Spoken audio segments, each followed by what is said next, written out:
Hello viewers, আসসালামু আলাইকুম। মজাদার রান্না করে সবাইকে স্বাগতম। আজকে আবার হাজির হয়ে গেলাম নতুন একটা রেসিপি নিয়ে। আজকে আমি তৈরি করে দেখাবো টমেটো ভাজি। টমেটোর সাথে 2টা ডিম অ্যাড করে নিয়েছি। এখানে নিয়েছি আমি আধা কেজির মতো টমেটো ধুয়ে পরিষ্কার করে কেটে নিয়েছি। 3টা থেকে 4টা পেঁয়াজ, নিয়েছি 2টা ডিম, নিয়েছি কাঁচামরিচ।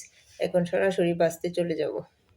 ফ্রাই প্যানে আগে থেকে তেল বসিয়ে নিয়েছি, তেলটা গরম হয়ে গেছে। এখন দিয়ে দিব পেঁয়াজগুলো,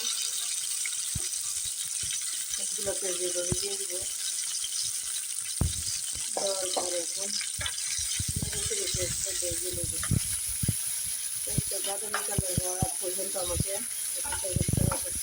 তো পেঁয়াজটা ভাজা হয়ে গেছে, এখন পরিমাণ মতো লবণ দিয়ে দিব আর ডিম দুটো ভেঙে দিব।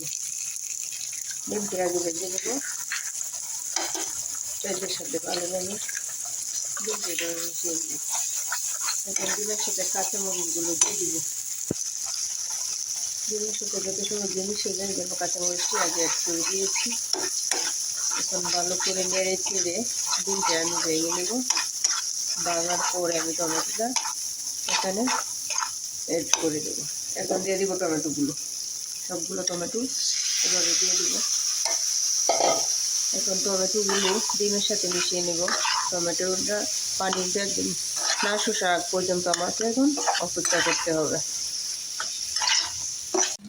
হালকা সিদ্ধ হয়ে গেছে টমেটোটা। এখন আমি দিয়ে দিব পরিমাণ মতো হলুদের গুঁড়া, দিয়ে দিব অল্প একটু মরিচের গুঁড়া।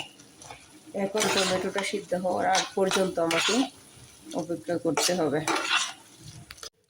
তো রেডি হয়ে গেল আমার টমেটো ডিম ভাজি। ভালো লাগলে আমার চ্যানেলটা সাবস্ক্রাইব করে পাশে থাকবেন। আল্লাহ হাফেজ।